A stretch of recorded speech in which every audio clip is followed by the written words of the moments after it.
البدع والأهواء، أهل البدع العقائدية وأهل البدع السياسية. نقول بيننا وبينكم السلف، بيننا وبينكم الكتب، كان فيقول البدع بيننا وبينكم.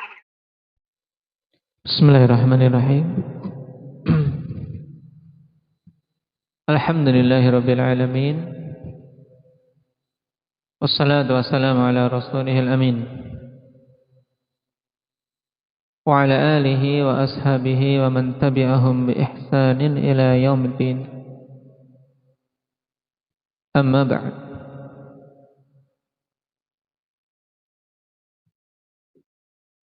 Kita masih pada pembahasan seputar Al-Quran Kalamullah yang telah kita lewati pada beberapa pertemuan, bantahan terhadap syubhat yang didatangkan oleh ahlul bidah dalam masalah ini. Di antara dalil yang sangat jelas yang menunjukkan bahwasanya Al-Quran itu bukan makhluk, yang terakhir kita ambil apa? Indak wahyu.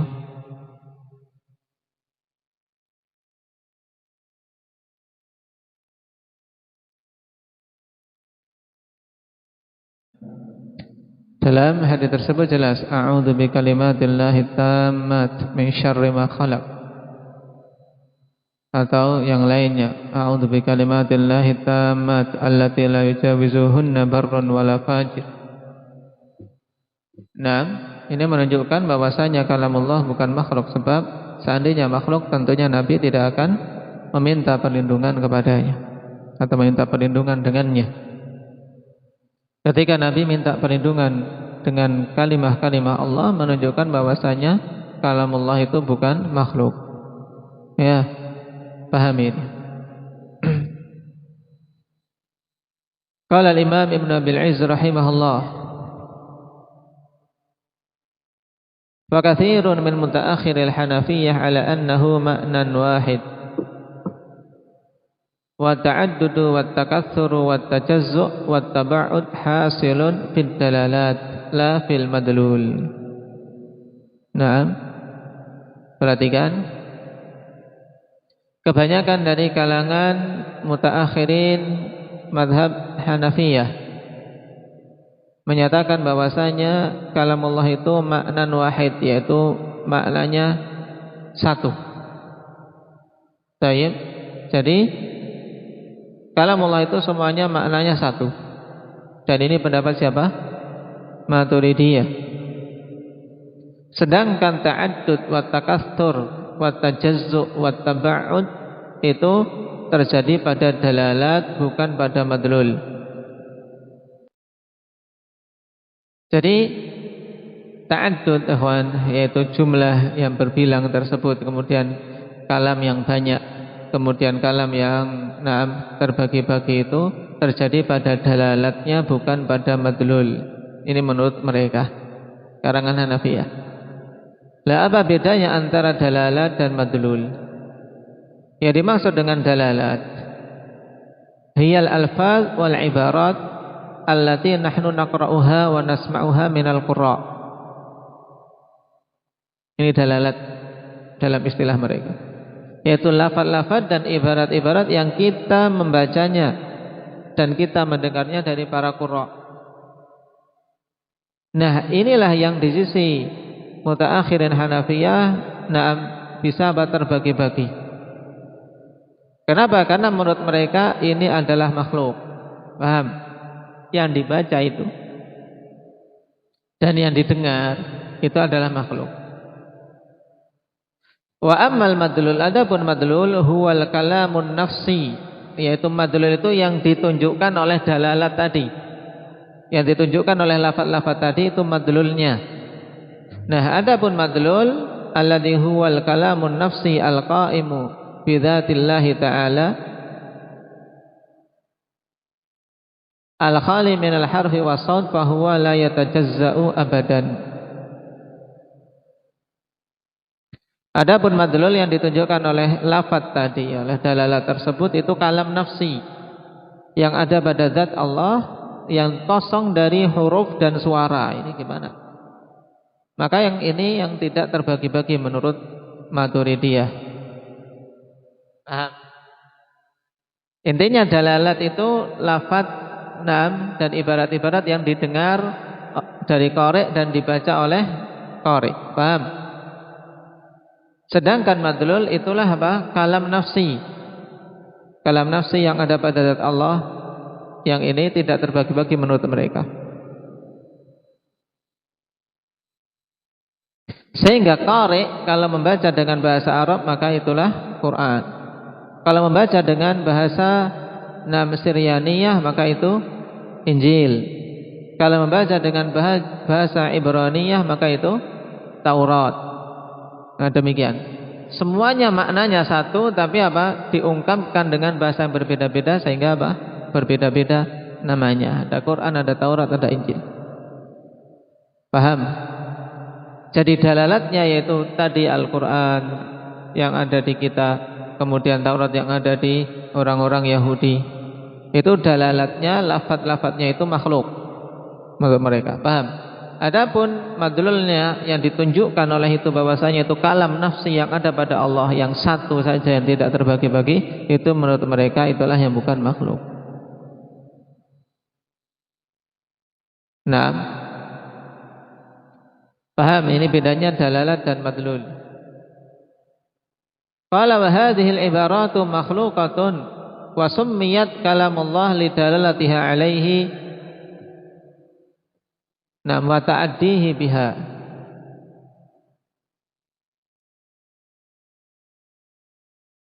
Dan ibarat-ibarat ini makhluk dalalatnya, ya kan, lafaz-lafaznya, dan dinamakan kalamullah. Kenapa? Karena menunjukkan atas madlul, yaitu atas perkara yang ada di zat Allah Subhanahu wa taala.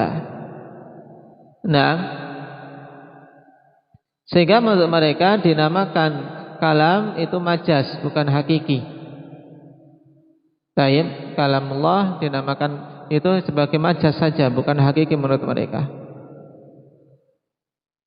Fa in ubbira bil arabiyyah fa huwa Qur'an, wa in ubbira bil ibraniyah fa huwa Taurah. Sehingga apabila diungkapkan dengan bahasa Arab maka itulah Al-Qur'an, dan jika diungkapkan dengan bahasa Ibraniyah maka itulah Taurat. Fakhtalafatil ibarat lal kalam. Sehingga yang berbeda itu ibarat-ibaratnya, bukan kalamnya. Kenapa? Karena mereka kalamnya satu. Ini kan membingungkan. Qalu wa tusamma hadhil ibarat kalamullahi majazan. Dan ibarat-ibarat pengungkapan dari kalamullah yang satu itu dalam bahasa yang berbeda-beda itu dinamakan kalamullah hanya sekedar majaz. Baik, sekedar majaz.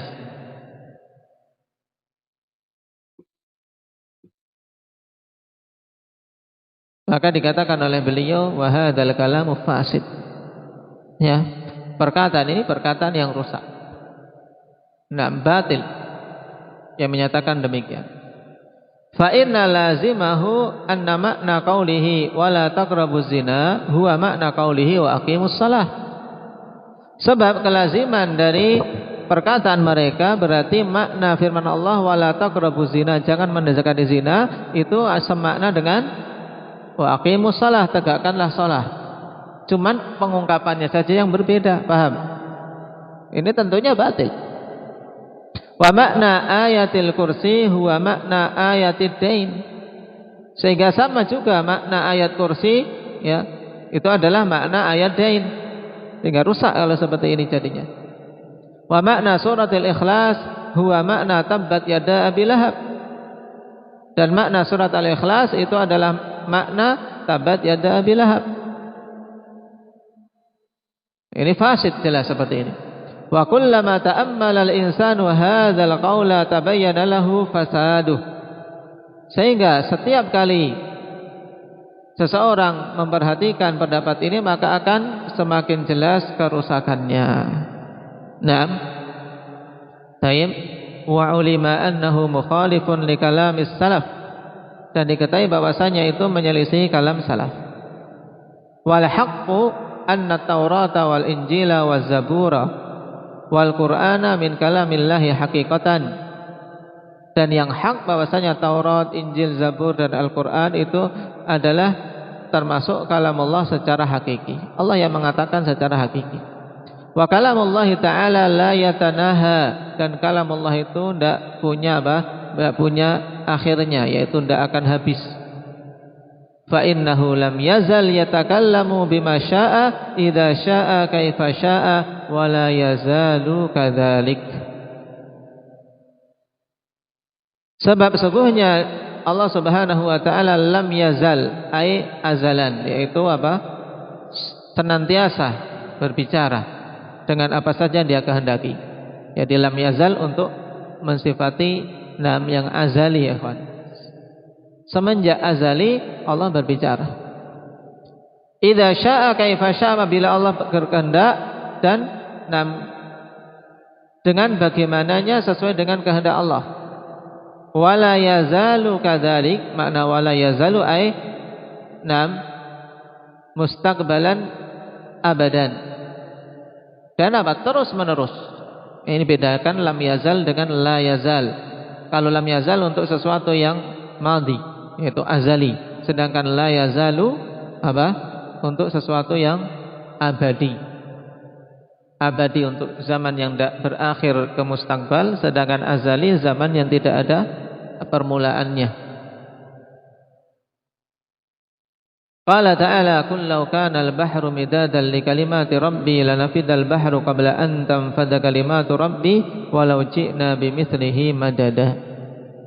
Ini ayat ini jelas menunjukkan bahwasanya kalamullah la yatanaha. Katakanlah wahai Nabi, seandainya lautan itu berubah menjadi midad, menjadi tinta untuk menulis kalimat-kalimat Rabb, maka sungguh air laut akan habis sebelum habis kalimat-kalimat Rabbku. Dan seandainya kami datangkan dengan yang semisalnya pula, tidak akan tidak akan kemudian kalimatullah itu habis ditulis. Walau annama fil ardi min syajaratin aqlamun wal bahru yamudduhu min ba'dihi sam'atu abhur ma nafidat kalimatullah innallaha azizun hakim. Di surat Luqman. Seandainya apa-apa yang ada di bumi berupa syajarah, berupa pepohonan itu diubah menjadi pena-pena, dan lautan sebagai tintanya, kemudian ditambah lagi 7 lautan, maka tidak akan habis untuk menulis kalimat, maka semuanya akan habis untuk menulis kalimatullah, dan kalimatullah tidak habis ditulis dengan itu.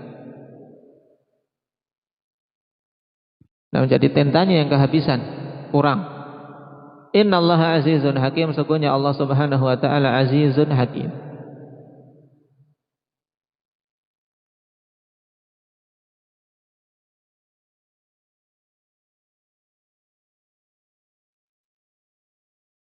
Dan perkataan ikhwan, wal bahru yamudduhu min ba'dihi sam'atu amhur, ya, ditambahkan 7 lautan setelahnya, ini hanya untuk memperdekat pemahaman.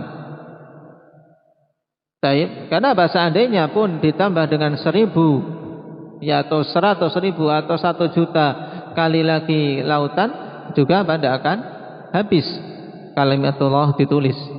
Tidak akan habis kalimatullah ditulis, karena tidak ada akhirnya. Qala walau kana ma fil mushafi ibaratun an kalamillah wa laysa huwa kalamullah lamma haruma 'alal junubi wal muhdithi massuh. Dan seandainya apa-apa yang ada di mushaf itu hanya sekedar pengungkapan dari kalamullah, bukan kalamullah itu sendiri, maka tentunya tidak akan diharamkan atas orang yang junub dan orang yang berhadas dari menyentuhnya. Ini isyarat kepada hadis yang masyhur dalam Muwatta' Malik, la yamassul Qur'ana illa tahir. Datang dari sederetan para sahabat. Imam Al-Albani rahimahullah ta'ala dalam Irwa ikhwan menghasankannya. Baik.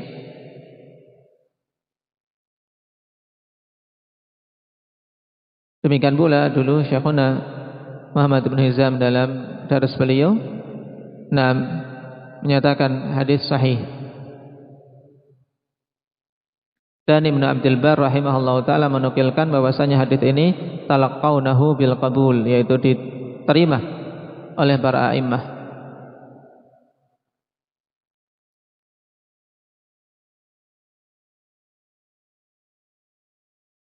La yamassul Qur'an illa tahir. Cuman kemudian apa? Terjadi khilaf tentang makna tahir di sini. Paham? Adapun hadisnya sahihun, la yamassul Qur'an illa tahir, tidak menyentuh Al-Qur'an kecuali tahir.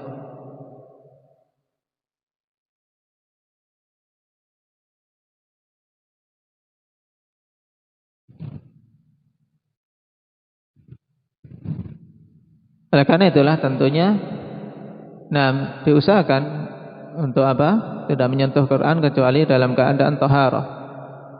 Disunnahkan, tapi tidak sampai kemudian apa hukumnya wajib. Kenapa? Karena telah datang hadis yang lain yang memalingkan. Memalingkannya yaitu hadis Ibnu Abbas radhiyallahu anhuma ketika Nabi sallallahu alaihi wasallam ditanya tentang wudu setelah beliau makan daging. Baik. Apakah aku mau sholat sehingga harus wudu? Maknanya demikian, menunjukkan bahwasanya ketika tidak mau sholat maka tidak harus seseorang berwudu. Termasuk ketika apa?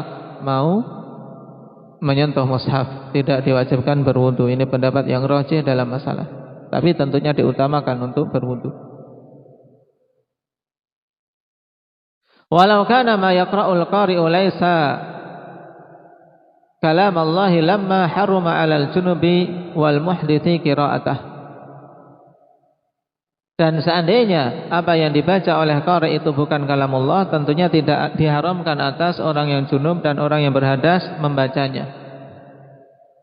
Adapun tentang masalah larangan membaca Al-Quran ketika kondisi berhadas, ikhwan fillah, demikian pula haid dan junub. Hadis dalam masalah ini hadisnya dhaif. La taqra'ul haid walal junub syai'an minal Quran.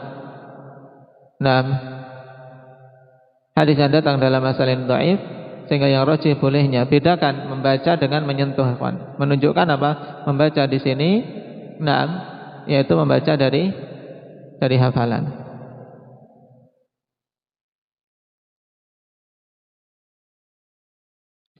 Qala bal kalamullahi mahfudun fis sudur, bahkan kalamullah itu dihafal di dada-dada. Wa makru'un bil alsun, dan dibaca dengan lisan-lisan. Maktubun fil masahib, dan tertulis di mushaf-mushaf. Kama qala Abu Hanifah fil fiqhil akbar, sebagaimana Abu Hanifah mengatakan dalam al-fiqhul akbar.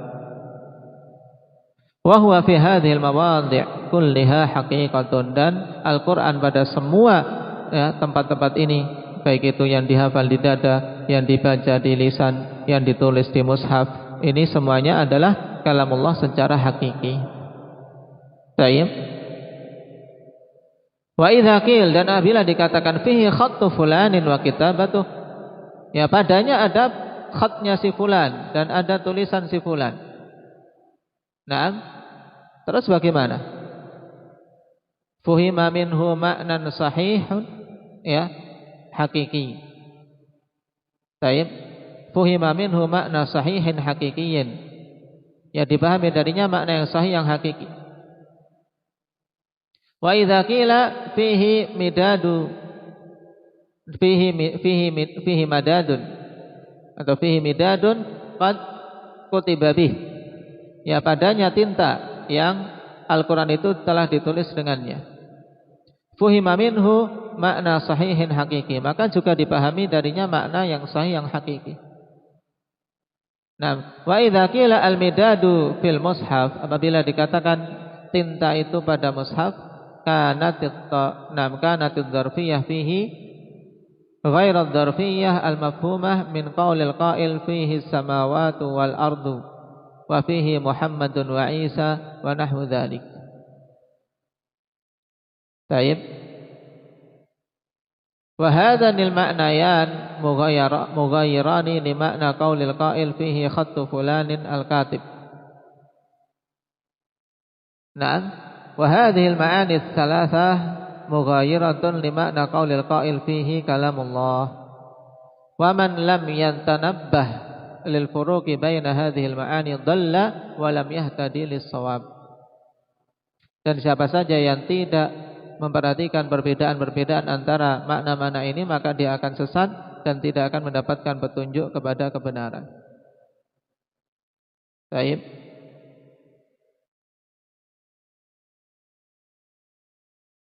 Perhatikan sekarang, ikhwan.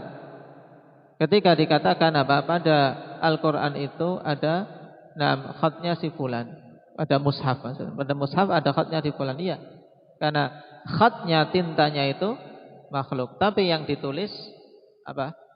Al-maktub, yang tertulis itu bukan makhluk. Paham? Demikian pula al-qari, sautul qari. Suaranya qari, tapi yang dibaca itu kalamullah secara hakiki. Nah, ini jangan sampai kita bingung, ya kawan. Demikian pula midad dalam mushaf, ya, itu juga makhluk, ya kan? Kalau lembarannya, kertasnya, kemudian tintanya, kemudian sampulnya, maka itu kita katakan makhluk. Tapi yang tertulis, yaitu Al-Quran, ya, Al-Qurannya itu maka kalamullah ghairul makhluk. Kemudian kalau dikatakan pada Al-Quran itu ada langit-langit dan bumi, padanya ada penyebutan Muhammad dan Isa dan yang semisalnya, bukankah di dalam Al-Quran itu ada makhluk? Nah, di sini dzarf, maksudnya dzarfiyah ini ketika dikatakan fil Quran as-samawati wal ard. Dalam Al-Quran itu ada langit-langit dan bumi. Maksudnya tayyib dzarfun apa? Lidzikr, ikhwan. Dzarfiyah lidzikr faqat. Yaitu ada memang tapi hanya penyebutan saja. Tidak kemudian dikatakan dalam Al-Quran itu ada langit-langit dan bumi. Tidak ada. Jadi dzarf tersebut hanya lidzikr, hanya penyebutan saja. Beda dengan apa? Al-Quran, yaitu pada mushaf ada khatnya si fulan. Baik, ini harus kita bedakan.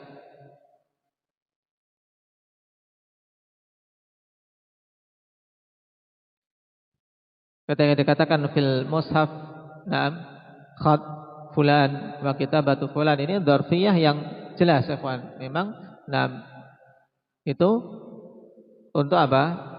Untuk menunjukkan makhluk, ya, makhluk itu khatnya itu makhluk, kemudian apa? Tulisannya itu makhluk. Tapi yang tertulis bukan makhluk.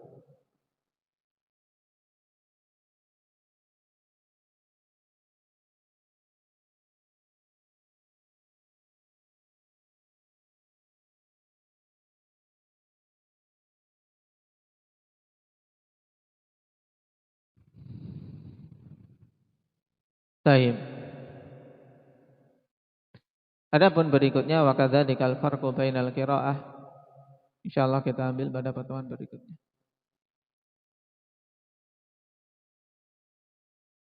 Dipahami, diperhatikan. Yang belum paham dibaca diulang-ulang.